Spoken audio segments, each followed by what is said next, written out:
Students, welcome to dealing with commerce. तो बच्चों, आज हम 12th अकाउंटेंसी के फर्स्ट यूनिट का 4th चैप्टर नए साझेदार का प्रवेश, एडमिशन ऑफ न्यू पार्टनर, इसी चैप्टर को बच्चों हम कंटिन्यू करेंगे। इससे रिलेटेड हमारी बहुत सारी क्लासेस पहले भी हो चुकी हैं। जो हमारा पिछला क्लास था जिसका टॉपिक था ख्याति यानी गुडविल, इसी टॉपिक को भी आज हम कंटिन्यू करेंगे। पिछले क्लास में मैंने आपको गुडविल से रिलेटेड जितनी भी एंट्रीज हैं उन एंट्रीज को मैंने बताया था बच्चों कि जब नया साझेदार फर्म में प्रवेश करता है तो वो अपने साथ जो ख्याति के लिए जो राशि लाता है, जो प्रीमियम की राशि, उससे रिलेटेड कौन कौन से ट्रांजैक्शन होते हैं और उस ट्रांजैक्शन में किस किस प्रकार की एंट्रीज होती है, ये मैंने पिछले क्लास में आपको बताया है।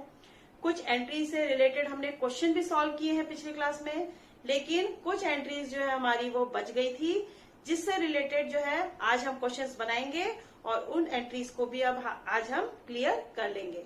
तो चलिए बच्चों, हमारी 7th एंट्री जो थी वो ये थी कि जब नया साझेदार फर्म में प्रवेश करता है और अपने साथ वो गुडविल के लिए जो प्रीमियम की राशि नकद लाने में असमर्थ होता है, तो ऐसी दशा में कौन सी एंट्रीज होंगी, इससे रिलेटेड जो है हम एक क्वेश्चन को सॉल्व करते हैं और इस टॉपिक को क्लियर करते हैं। तो चलिए बच्चों, आज का जो हमारा पहला क्वेश्चन है, अमर एवं समर एक फर्म में साझेदार हैं और उनका लाभ विभाजन अनुपात 3:1 है। वे कुंवर को लाभ में 1/4 भाग के लिए साझेदार बनाते हैं। कुंवर ख्याति में अपने भाग को नकद लाने में असमर्थ है। कुंवर के प्रवेश पर फर्म की ख्याति 80,000 रुपए पर मूल्यांकित की गई। कुंवर के प्रवेश पर ख्याति से संबंधित प्रविष्टियां कीजिए। तो बच्चों, ये है आज का हमारा पहला प्रश्न।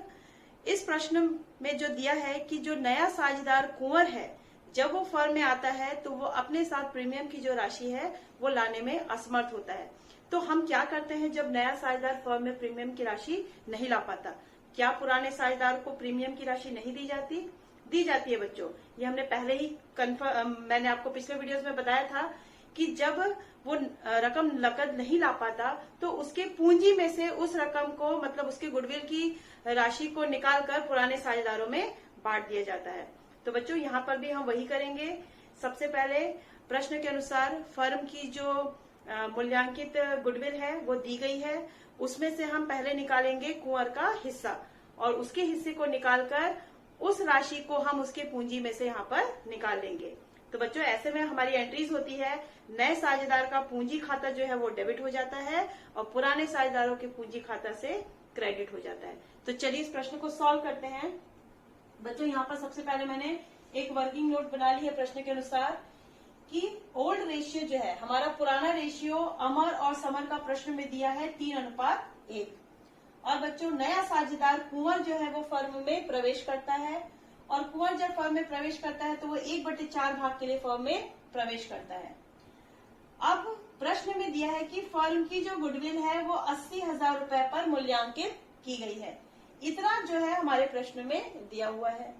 अब हम निकालेंगे कुंवर का भाग कि कुंवर को का जो हिस्सा है इस गुडविल में कितना होगा।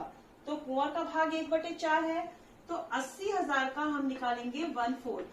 तो 80,000 का जब हम 1/4 निकालेंगे तो यहाँ आ जाएगा 20,000 रुपीज, यानी 20,000 रुपए।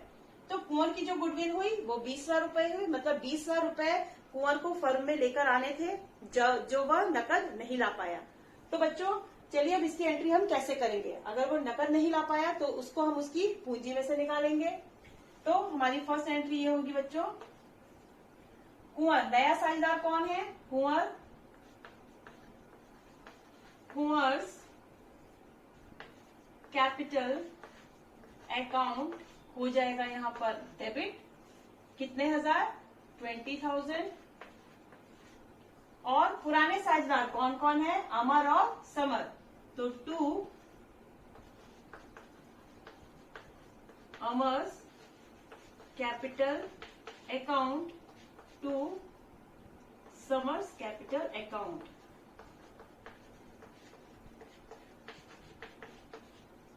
ये दोनों का जो पूंजी खाता है वो हो जाएगा क्रेडिट। परंतु बच्चों, इस 20,000 को इन दोनों साझेदारों में किस अनुपात में बांटना है? तो इन दोनों को जो भी गुडविल की राशि होती है वो इनके सैक्रिफाइसिंग रेशियो में बढ़ती है। चूंकि प्रश्न में कोई भी जानकारी नहीं दी गई है तो हम इनके ओल्ड रेशियो में ही इन दोनों को, इस गुडविल की राशि को बांट देंगे, क्योंकि यही जो रेशियो है वो उनका सैक्रिफाइसिंग रेशियो कहलाएगा, 3:1। तो चलिए इस अनुपात में हम जब बांटेंगे तो बच्चों अमर्स के पूंजी खाते में कितना आएगा, 20,000 का 3/4 करेंगे तो ये आएगा आपका 15,000 रुपए। और उसी प्रकार समर का तो जो कैपिटल है वो आप निकालोगे तो 20,000 में से आप 15,000 घटा दो तो भी आपका निकल जाएगा, ये आ जाएगा 5,000। चाहे तो आप अनुपात में भी निकालोगे कि 20,000 का आप 1/4 करोगे तो ये आ जाएगा आपका 5,000। तो बच्चों ये है हमारी एंट्री, वो एंट्री जब नया साझेदार फर्म में गुडविल लाने में, नकद लाने में असमर्थ रहता है। तो बच्चों ये प्रश्न जो है यहीं पे कंप्लीट होता है। चलिए आगे की एंट्रीज को समझने के लिए हम नया प्रश्न लेते हैं। तो चलिए बच्चों अब हम अपने नेक्स्ट क्वेश्चन की ओर चलते हैं। जो हमारा नेक्स्ट क्वेश्चन है वो हमारे 8th ट्रांजैक्शन से रिलेटेड है, जिसमें हमने देखा था कि जब नया साझेदार जो है फर्म में प्रवेश करता है और वो गुडविल की जो राशि है वो पूरा का पूरा राशि नकद लाने में असमर्थ होता है, वो कुछ हिस्सा नकद लाता है तो कुछ हिस्सा नकद नहीं ला पाता। तो ऐसी दशा में हम जितना हिस्सा वो नकद नहीं ला पाता उतने हिस्से को, उतनी राशि को हम उसके पूंजी में से ले लेते हैं। जैसे कि हमने इससे पहला क्वेश्चन बनाया था जिसमें कि वो पूरी राशि लाने में असमर्थ था, तो हमने पूरी राशि को क्या किया था, उसके पूंजी में से निकाल लिया था। यहाँ पर हम एंट्री करेंगे कि वो जितना राशि नकद लाता है उतने की एंट्री हम नकद करेंगे और जितना राशि वो नहीं ला पाता उतना हम उसके पूंजी में से निकाल लेंगे। तो चलिए इस प्रश्न को हम देखते हैं। तो बच्चों हमारा प्रश्न है X तथा Y एक फर्म में क्रमशः 3:2 के अनुपात में साझेदार हैं। वे Z को 1/4 भाग के लिए नया साझेदार बनाते हैं। X तथा Y क्रमशः 2:1 के अनुपात में Z के लिए त्याग करते हैं। फर्म की पुस्तकों में पहले से ही ख्याति के लिए प्रीमियम 40,000 रुपए विद्यमान है। Z को अपने भाग की ख्याति के लिए प्रीमियम के 60,000 रुपए लाना है, किंतु वह केवल 36,000 रुपए नकद लाता है। नई फर्म की पुस्तकों में जनरल के आवश्यक लेखे कीजिए। तो बच्चों ये है हमारा प्रश्न। अब देखिए बच्चों इस प्रश्न में एक चीज आपका दिया हुआ है कि इस क्वेश्चन में हमको दी हुई है बुक की गुडविल भी, यानी पुस्तकों में भी पहले से जो गुडविल है वो विद्यमान है। तो बच्चों इसकी भी एंट्रीज मैंने आपको बताई थी कि अगर पुस्तक में पहले से ही जो गुडविल है उसका राशि दिया हुआ हो तो ऐसे में हम क्या करते हैं, उस राशि को पुराने साझेदारों को उनके पुराने अनुपात में बांट दिया जाता है, क्योंकि बच्चों ऐसे गुडविल में हक जो है वो पुराने साझेदारों का ही होता है। तो चलिए इस प्रश्न को सॉल्व करते हैं। पहले हम देखते हैं इसका वर्किंग नोट। तो बच्चों प्रश्न में दिया है कि X और Y दो साझेदार हैं, दोनों का पुराना अनुपात जो दिया हुआ है 3:2। यहाँ पर सैक्रिफाइसिंग रेशियो, त्याग अनुपात भी हमारे क्वेश्चन में दिया हुआ है, वो है 2:1। यहाँ पर हमने हमारा ये दोनों अनुपात है, दोनों अनुपात का काम अभी क्वेश्चन में हमको पड़ेगा। तो नया जो साझेदार है Z वो 1/4 भाग के लिए फर्म में प्रवेश करता है। प्रश्न में बुक की गुडविल दी गई है, बुक की गुडविल दी गई है 40,000 रुपए। इस 40,000 रुपए को हमको पुराने साझेदारों में कौन से अनुपात में बांटना है बच्चों, पुराने अनुपात में। तो इसका काम हम सबसे पहले करेंगे। इसके बाद हमको ये दिया गया है कि जो Z है ये जो है 60,000 रुपए गुडविल की राशि लाता है, प्रीमियम की राशि लाता है गुडविल के लिए। तो ये जो 60,000 रुपए इसको लाना है, ये 60,000 रुपए या पूरा का पूरा राशि जो है ये नकद लाने में असमर्थ रहता है।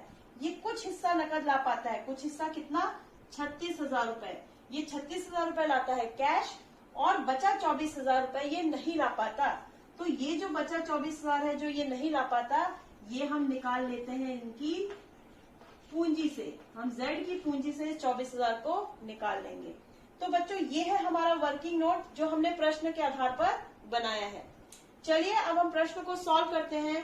प्रश्न को सॉल्व करेंगे तो सबसे पहले हम एंट्री करेंगे बुक की गुडविल को खत्म करना, यानी बुक की गुडविल को अपलिखित करना।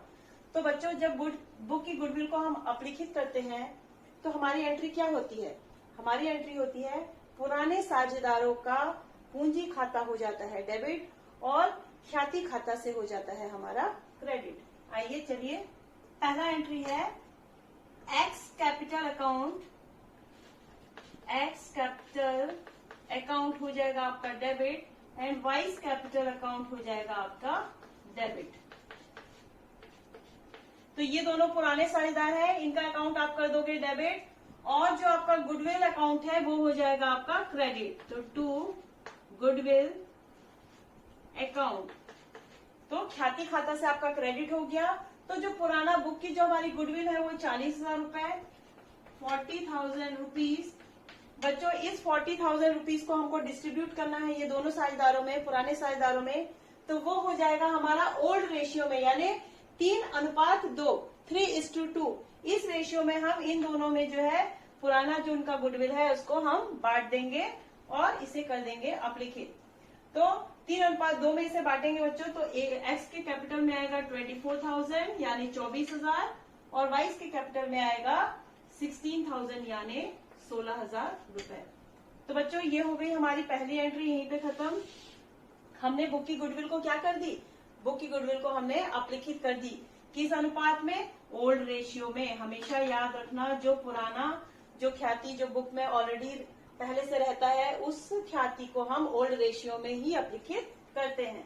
चलिए अब हम दूसरी एंट्री को देखते हैं। सेकेंड एंट्री क्या हो रही है, सेकेंड एंट्री ये हो रही है कि जो जेड है हमारा जो नया साझेदार है वो व्यापार में क्या ला रहा है, प्रीमियम फॉर गुडविल। उसको लाना है 60,000 रुपए, लेकिन वो 60,000 का केवल 36,000 रुपए ही कैश लेके आ रहा है। तो सबसे पहले तो हम जो कैश ला रहा है उसकी एंट्री कर देते हैं।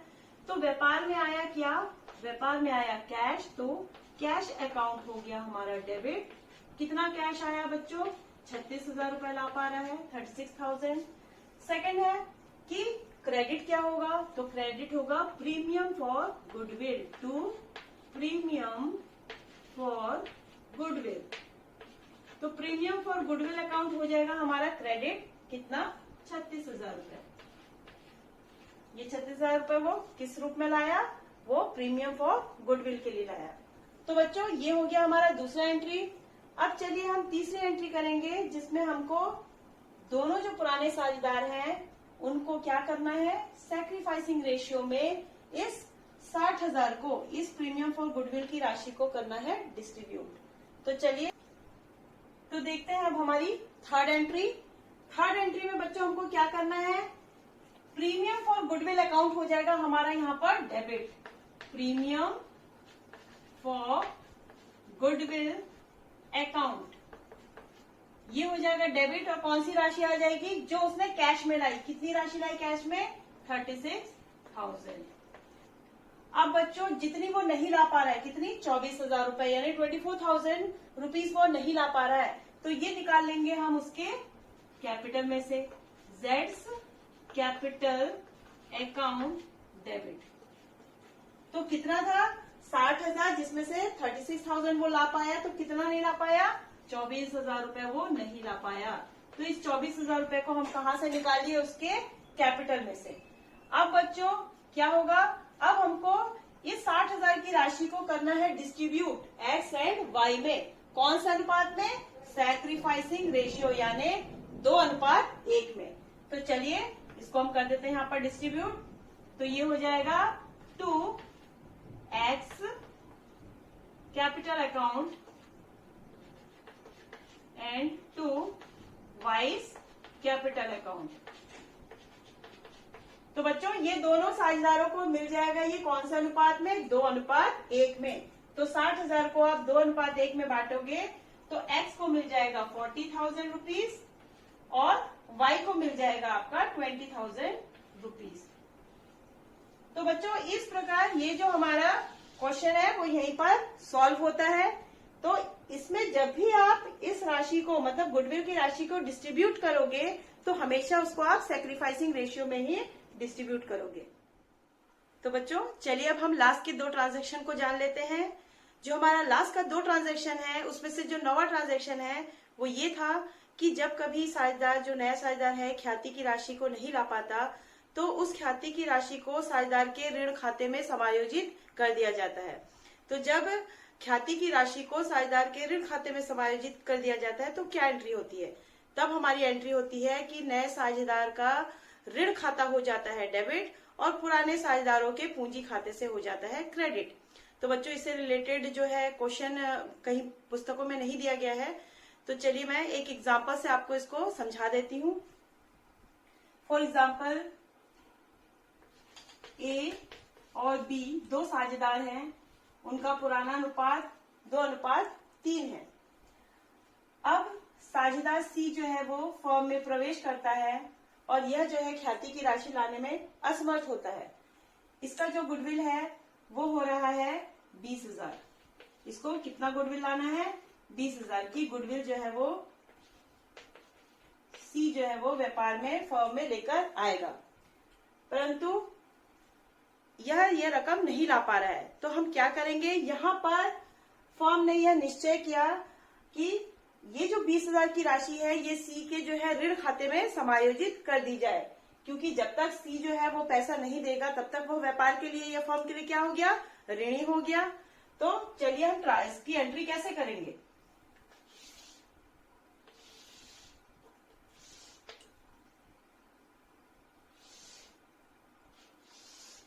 ये हो गई हमारी पंजी प्रविष्टि, जनरल एंट्री। तो इसमें हमारा डेबिट क्या हो जाएगा बच्चों? डेबिट हो जाएगा नया साझेदार कौन? सी। सीज लोन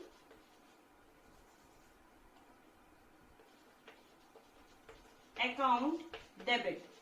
सी जो राशि लाने में असमर्थ हुआ, इस राशि को हम इसके लोन खाते मतलब ऋण खाते में कर देंगे transfer.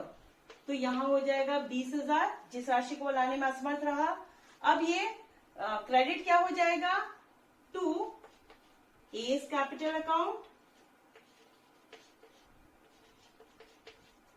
And to B's capital account. और ये जो 20,000 है इसको हम किस अनुपात में विभाजित करते हैं बच्चों? हम विभाजित करते हैं इसको सैक्रिफाइसिंग रेशियो में। तो यहाँ पर कोई जानकारी नहीं दी गई है तो हम इसी को सैक्रिफाइसिंग रेशियो मान लेते हैं। तो इसको आप 2:3 में आप विभाजित करोगे तो कितना आ जाएगा? 20,000 का 2/5, ये आ जाएगा आपका 800 रुपए, ये सॉरी 8,000 रुपए, और ये आ जाएगा आपका 12,000 रुपए। तो बच्चों, इस प्रकार हम जो 9 ट्रांजैक्शन है, जो हमारा 9वां ट्रांजैक्शन है, उसके आधार पर हम एंट्री करेंगे। तो चलिए बच्चों, अब हम अपने लास्ट एंट्री को भी समझ लेते हैं। जो हमारा लास्ट ट्रांजैक्शन था वो ये था कि जब नया साझेदार फर्म में प्रवेश करता है तो वो अपने साथ जो गुडविल की राशि लाता है वह रकम नकद न लाकर उसके बदले में वो क्या लेकर आता है? फर्म में कोई संपत्ति लेकर आता है। उतने ही अमाउंट की जो है वो कोई एसेट्स लेकर व्यापार में आता है। तब हम कौन सी एंट्री करेंगे? तो बच्चों, जब वो कैश लेकर आता था तो हम कैश अकाउंट डेबिट करते थे, लेकिन अब वह क्या लेकर आ रहा है अपने साथ? अब वह संपत्ति या फिर एसेट्स लेकर आ रहा है, तो हम एसेट्स अकाउंट डेबिट या फिर संपत्ति अकाउंट डेबिट करेंगे। और क्रेडिट क्या हो जाएगा? क्रेडिट हो जाएगा प्रीमियम या ख्याति खाता से। तो चलिए इसको भी हम एक छोटे से एग्जांपल से क्लियर कर लेते हैं बच्चों। तो हमारा एक एग्जांपल हम लेते हैं कि मान लीजिए A and B are 2 partners. ठीक है, ए और बी दो साझेदार हैं। इनका जो लाभालाभ अनुपात है वो 3:2 है। इसी प्रकार सी जो है फर्म में प्रवेश करता है। सी को अपने साथ जो गुडविल की राशि है लानी थी 10,000 रुपए। सी को गुडविल की राशि कितनी लानी थी? 10,000 रुपए। प्रीमियम फॉर गुडविल वो लाएगा 10,000 रुपए, परंतु वो क्या करता है? ये 10,000 का गुडविल ना लाकर वह इसको क्या लेके आता है? 10,000 की संपत्ति लेकर आता है अपने साथ। 10,000 की क्या लेकर आता है? वह संपत्ति। तो वो जब 10,000 की संपत्ति अपने साथ लेकर आता है तो हम यहाँ पर कौन सी एंट्री करेंगे? तो बच्चों, हम यहाँ पर एंट्री करेंगे कि assets account debit, assets account या फिर संपत्ति खाता, ये हो जाएगा हमारा डेबिट। कितने अमाउंट का? उतने ही अमाउंट का जितने अमाउंट का उसको गुडविल लाना था, यानी कि 10,000 रुपए। 10,000 रुपए। तो बच्चों ये 10,000 की एसेट्स लेके आया व्यापार में। ये कहां से लाया, किस लिए लाया? ये लाया है प्रीमियम फॉर गुडविल के लिए। तो यहां पर आप प्रीमियम फॉर गुडविल अकाउंट जो हो जाएगा, ये हो जाएगा credit to premium for goodwill account. कितना? 10,000 रुपए। तो बच्चों ये हो गया हमारा लास्ट 10th ट्रांजेक्शन, जो हमने देखा था कि अगर व्यापार में नया साझेदार जो आता है वो जो गुडविल की राशि है वो कैश नहीं ला पाता और उसके बदले वो संपत्ति लेके आता है, तो हम कैश की जगह सिर्फ एक ही चेंजमेंट होता है, हम कैश की जगह लिख देते हैं एसेट्स अकाउंट। ठीक है, अगर वो कैश लेके आता था पहले तो हमने देखा था हम कैश अकाउंट या फिर बैंक अकाउंट डेबिट करते थे। अब वह क्या लेकर आ रहा है? एसेट्स लेकर आ रहा है, तो हम एसेट्स अकाउंट डेबिट करते हैं। तो बच्चों गुडविल से रिलेटेड सारे जो ट्रांजैक्शन हैं वो हमने कंप्लीट कर लिए हैं। मैंने आपको टोटल 10 ट्रांजैक्शन या 10 एंट्रीज बताई थी, अलग अलग कंडीशन पर कैसे कैसे एंट्री करनी है। तो ये सारी एंट्रीज जो है हमारी कंप्लीट हो चुकी हैं। अब बस आपको बच्चों क्या करना है, आपको करना है क्वेश्चन की प्रैक्टिस। तो आप बहुत ही अच्छे से सारे ट्रांजैक्शन से रिलेटेड क्वेश्चंस को बना लेंगे और आप अपनी प्रैक्टिस अच्छे से कर लीजिए। एक टॉपिक जो है हमारा रह गया है गुडविल से रिलेटेड, वो है हिडन गुडविल या गुप्त ख्याति, जिसको हम अगले क्लास में कंप्लीट करेंगे। तो बच्चों आज का क्लास बस यहीं तक। Thank you.